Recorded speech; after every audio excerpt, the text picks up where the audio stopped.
longer. So yes, I'm Rachel Novak, a review chief in the Office of Biotechnology Products, and I'm here to continue the discussion on biosimilar products concerning the biologics license applications, or the 351Ks, and with an emphasis on looking at the manufacture of biosimilars. So just a couple learning objectives. I do have a couple slides on the overview of the 351K pathway, but my colleague Layla has done an excellent job in setting that up. And then once we go through that, we will take some time to look at and understand the agency's expectations for the manufacturing or the CMC package that is needed for biosimilar licensing application. And then to maybe talk about some and identify potential roadblocks for approvability related to the manufacturing of biosimilar products.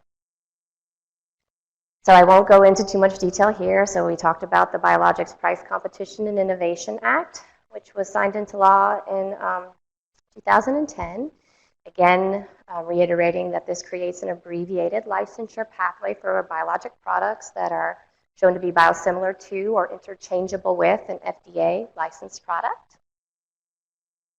So what is an abbreviated license pathway for these? Again, the 351K pathway allows for a less than full complement of product-specific preclinical and clinical data. And this is based on a biologic product that is demonstrated to be highly similar to an FDA licensed product, to rely on comparative clinical data and other publicly available information about the reference product safety, purity, and potency. So definitions, again, we've seen this before, but the biologic product has to be highly similar to the reference product, notwithstanding minor differences in clinically inactive components, and that there should be no clinically meaningful differences between the biologic product and the reference product. So concerning the information that is required for the comparative analytical assessment, this is the foundation. The analytics are the foundation for your biosimilar development program. And you need a very strong analytical bridge between your proposed biosimilar product and the US or the FDA licensed reference product. So this analytical assessment should provide an understanding of the molecule and its function compared to the reference product. Should have extensive structural and functional characterization. It should be identify critical quality attributes and clinically active components. And it should allow for the understanding of the relationship between these quality attributes and the clinical safety efficacy profile, because this will aid in the ability to evaluate whether there's any residual uncertainty, and if that exists, whether or not additional studies may be needed to support your program. This analytical foundation must be built on a solid platform, and so the analytical similarity package that would be submitted with a 351K application should include data for your biosimilar product and the reference product that is representative and accurate. It should be based on analytical methods that are sound. And it should also contain consistent reference standard usage and management, robust sample handling, robust data handling, and should be well documented. And I think that my colleague Mary will talk a little bit more about this concept in the next talk. So the general requirements for 351K analytical studies to demonstrate that your product is highly similar, potentially needing animal studies if needed, and the clinical studies. So I took a different approach to the challenge questions, and I went ahead and inserted my challenge questions as I go along. So my first challenge question is true or false? Given the extensive analytical assessments and abbreviated clinical and non-clinical programs, the manufacturing development program for a proposed biosimilar can also be abbreviated. False. That is correct. So certain requirements under the 21 CFR, the 600s and 211s, they must be met. The information that's needed to support the product purity, potency, and safety is not abbreviated. So the expected CMC package in a 351K application, as we talked about, and the robust analytical similarity assessment and all the appropriate supporting data, as well as, and just as important, the data and information supporting that the manufacturing is consistent and delivers a product that meets the intended purity, potency, safety, as well as stability characteristics to support the expiry of your product. In addition, the manufacturing facilities that will be utilized to manufacture the proposed biosimilar need to be ready for inspection at the time of filing and should be GMP compliant. So I won't go over this again with you. Layla already went over, but it's our go-to slide for our biosimilar program. Just talking about since October 1, we've approved 23 351K applications. And so I think for manufacturers of proposed biosimilar products, I think this is really important to talk about in terms of our experiences with biosimilar licensing applications. So issues that can impact the approvability of these applications. Of course, there's the analytical similarity component, which is sort of the newer component from our perspective, the CMC perspective. Issues that could arise that would rise to the level of the analytical similarity, causing an approvability issue would be inadequate reference standard qualification. I will talk a little bit about this, and I think you'll hear more about that later too. And also inadequate characterization of critical quality attributes. For example, impurities that can impact potency should be adequately characterized as part of the analytical similarity. But above that, or as equal to that, product quality issues that can also arise that can cause approvability issues with 351K applications, just as they can for a 351A application. A lot of this can be centered around an inadequate control strategy, whether that's development data or validation data to support your control strategy, the inability to demonstrate routine manufacturing, and having facilities that are not GMP compliant or have issues. The challenge question, true or false? Most of the approvability issues that the agency sees with biosimilar applications is due to the inability to demonstrate that a proposed biosimilar is highly similar to the reference product. That is false. Yes. So in fact, the predominant reason for approvability issues are related to manufacturing facilities. So we are talking about reference standards. And so I think this is an important point for us to bring up because for the biosimilar development programs, reference standards are very important, not only as part of the analytical similarity assessment, but also for your control strategy for your release and stability testing of your biosimilar product.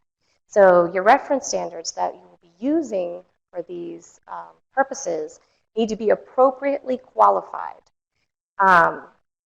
And if you change and you use multiple reference standards throughout your development, adequate bridging studies are needed to ensure that the reference standard of the product is not drifting.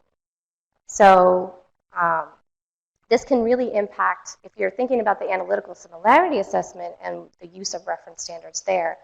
If, for example, you use reference standard 1 to generate a set of data for your analytical similarity assessment, and then you move to a reference standard number 2, you may find that if they're not adequately bridged, you will not be able to potentially pull the data that you use from your previous reference standard. And so this is particularly important because at the beginning of biosimilar programs, it's not uncommon to see that lots of the US or the non-US comparator used as a reference standard. But as you move forward, so for your manufacturing purposes, we recommend that you establish an in-house reference standard as soon as possible, and that you would implement, just as you would for a 351(k) application, a two-tier reference standard system with primary and working reference standards. And this should be available at the time the BLA is submitted and with the appropriate qualification protocols. Now, in terms of bridging reference standards that are used for release, it's important to note the ability to link back to your clinical material is very important. So again, if you don't have appropriately qualified reference standards, if you have released your clinical material with one reference standard and maybe your commercial material with another, you may not be able to have that link, again, if those reference standards aren't appropriately qualified. So what do I mean by that? Appropriate qualification of a reference standard includes an adequate number of replicates for assays such as potency, which have higher variability for both release and for the analytical similarity assessment. So a one-time test of the reference standards against each other is not going to be adequate. You need to have some thought around the number of replicates that would be needed to give confidence that we're looking at somewhat of the true value of those two different reference standards. And all of that information should be provided in the BLA when you submit it. As you move forward with your reference standard qualification programs, at least for the release aspect and your control strategy, we do like to see that these qualification programs have very stringent sort of statistical evaluations around them so that we can ensure that we're getting close to the true value of the reference standard in terms of potency, especially if you're going to sign the next reference standard at 100%, because we strongly discourage the use of correction factors. In fact, we recommend that you use multiple lots of reference standard materials to determine which one might closely match the previous reference standard. We also, with the reference standards in a 351(k) application, that we would expect to see a monitoring program that should be adequately justified and supported by data. So analytical studies that are sort of used as characterization studies for understanding the proposed biosimilar, the agency recommends that forced degradation studies are performed. These are really important in establishing your analytical similarity, as well as understanding the degradation pathways and rates of your product. All the important assays should be included in this assessment. You should be mindful of using multiple lots of both the reference product and the biosimilar product, using stressed conditions that are relevant to the products, and using time points that will be able to show sort of incremental degradation so that we would be able to assess rates and pathways. For the proposed biosimilar, the impurity profile and individual impurity should be characterized and compared to the reference product. And for any of these assays and these analytical studies that are done, the assays should be demonstrated to be suitable for their intended use. So as an example of what I'm talking about, here is just a case study where there was a product for a proposed biosimilar for an FDA-approved antibody. The cell-based bioassay was developed and validated to evaluate potency based on the recognized mechanism of action of the reference product. And it was known that there was a modification to the reference product that can impact potency. But during the analytical assessment, there was no impact on potency for either the reference product or the proposed biosimilar when a protein fraction that was thought to be enriched for this particular modification was used in the cell-based assay. And so my challenge question here is, would you think this would be an acceptable assay to use going forward for release and stability testing? Would the agency find that acceptable?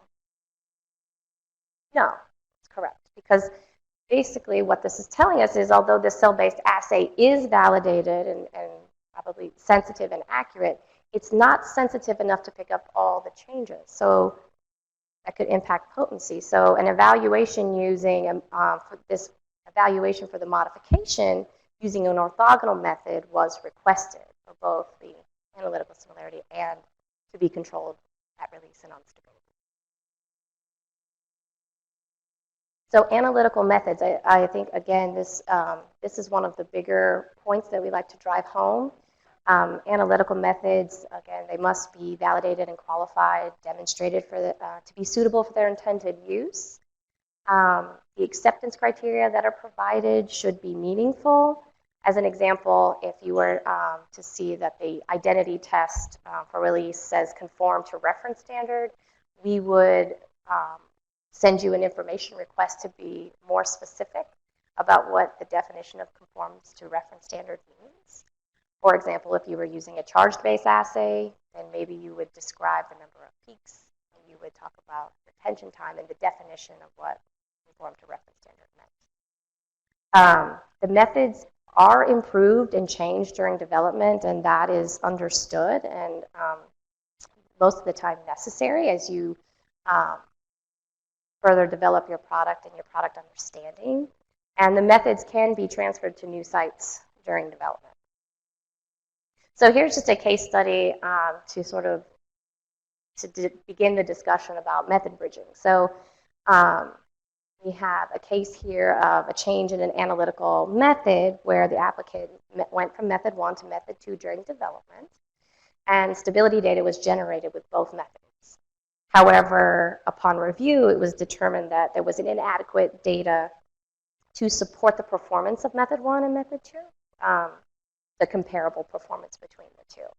And what happens in this situation is that if you cannot make the appropriate bridge between your methods, then you will lose data that was generated previously. So in this case, you would be potentially limited to the data provided with method 2, and this could impact your ability to analyze stability data as well as set expiry. So it's really important that the analytical methods are bridged appropriately as you develop your product. And so I was getting ahead of myself there. So yeah, methods should be adequately bridged to demonstrate comparable performance. You may want to use retained samples when feasible, so it's really ideal to hold on to some of those samples as you develop your product. You would want to use appropriate materials. So say if you had an assay that was stability indicating for a particular impurity, you would want to make sure that both the methods are capable of picking up that impurity with the same or better sensitivity for the new method under all relevant stress conditions. And similar approaches should be used with method transfers to new sites. And if that does occur during development, you should provide that information in the BLA when it's submitted. So the next couple slides are just sort of, it's not an exhaustive list by any means, but it's just a list of some of the frequently missing or incomplete manufacturing data that we have seen with biosimilar products. It's just to give you a snapshot, but really the bottom line is there's actually nothing really unique to biosimilars in terms of the manufacturing requirements. You know, the CMC package that would be provided for these in terms of needing the development data to support your control, strategy and validation of your process, reference standards, cell banks, all of that would be under the same scrutiny as a 351A application as well as with the same expectations. But so just as a couple of examples, we have had inadequate qualification data for information to support the validity of scale-down models. This is to support usually process ranges for the manufacturing process, inadequate validation of the removal of process impurities, cell bank information, characterization, and stability. This has been an issue. Information has been lacking or incomplete for critical raw materials and studies to support their use. Data and acceptance criteria to support column and membrane reuse and adequate protocol to extend life cycle. Extractable leachable studies for product contact surfaces, the risk assessments and data that are needed, that are expected. adequate data to support the stability of holds, hold intermediates, buffers, and also stability studies that were conducted not in the representative container closure system. Release and stability for your biosimilar product control strategy. This is still just as important and critical as it is in a 351A application to ensure that the product remains consistent, pure, and potent. Again, appropriately validated assays that are sensitive, precise, and accurate, that demonstrate the ability to detect degradants as needed. Appropriate selected attributes should be tested, and this should be relevant to the clinical experience and mechanism of action of your product. And that the generation of acceptance criteria are appropriate and supported by clinical data, representative of the manufacturing process, and some consideration for the reference product information could be potentially used. Facility inspections, again, so for approvability related issues, upon submission of a 351K application, it is expected that the facilities will be ready for inspection, that the product will be manufactured during the time of the review, and the schedule should allow for an inspection that's in a reasonable time frame for the agency to complete its review activities and to potentially for the manufacturer to respond to 43 observations. And also of note, the agency will not schedule an inspection for a 351K application until the application is considered fileable. One of the unique aspects of biosimilar applications can be an inspectional issue. This has to do with the data and traceability of the analytical similarity data. So this is different than a 351A application. We will inspect the laboratories where the data was generated for analytical similarity to determine that there's no discrepancy between what the data is on site and the data submitted in the license application. That's not only unique in terms of the analytical similarity assessment. We would do that for other aspects of manufacturing, but the fact that we would inspect those early phase analytical studies for biosimilar products is different. But there's also inspectional issues around environmental monitoring, media fill strategies, aseptic procedures, quality agreements. Again, sort of nothing unique to a biosimilar, but just to say these are some of the items that we've seen. And I guess I'm wrapping up here. So Jen, I don't know if it's, this has nothing to do with the manufacturing per se, but in terms of the CMC package, the OBP reviewers do review the immunogenicity assays, and so they review at least the validation of the immunogenicity assays. So, which is also, immunogenicity is a critical component of the biosimilar program. So our recommendation is that you obtain agreement on your assays with the agency before you test clinical samples. And in conclusion, so I think what we have found in our review of the biosimilar licensing applications is that typically the analytical similarity packages, with few exceptions, are adequately prepared and support determination of highly similar. Inability to receive approval for biosimilar BLA is more often the result of submitting inadequate manufacturing information or facility-related issues. And this is also a plug for the BPD meetings, because they're not solely devoted for the discussion of analytical similarity. Of course, this is where we do have robust discussions around this, but it is definitely within the scope of these meetings to discuss manufacturing issues if you are having them while developing a biosimilar product. It would be worth reaching out with specific questions aimed at that, and that would be recommended and in scope. So I would just like to acknowledge some of my colleagues in OBP, particularly Emmanuel Lacana, who helped me with the slides, and other colleagues that gave input. So thank you very much.